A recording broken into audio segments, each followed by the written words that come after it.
Evaldur, 22 stiga tap í Hellinum í kvöld. Þetta nú væntanlega ekki að svona laður upp með svona fyrirleik? Nei, bara alls ekki. Hvað er að fara úrskeiðis hjá okkur í þessum leik? Sjálf sem náttúrulega skjótum við 70% í þriggja hérna og mikið aðeins bara opin skot, þannig að það er voðalega erfitt að, þú veist, segja eitthvað þegar að leikirnir eru svona. Það er bara svo væri loka á körfunni hérna og svo náttúrulega bara var orkan öll þeirra megin allan leikinn. Þess að segja, þið eru að skjóta illa úr djúpinu eða frá úr þryggjastaðaskotum.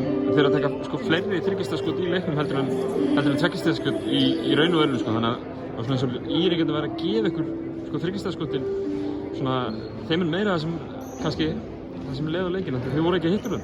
Já, og sko sjálf sem það var ekkert einhver einn maður sem var að fá opnum skot, við vorum eiginlega bara allir að skjóta opnum skotum hana og þetta er bara stundur svona leikurinn.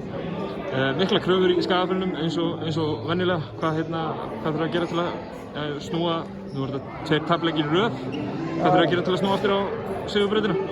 Við þurfum náttúrulega bara að gera betur í vörn og sókn og bara öllum hliðum leiksins.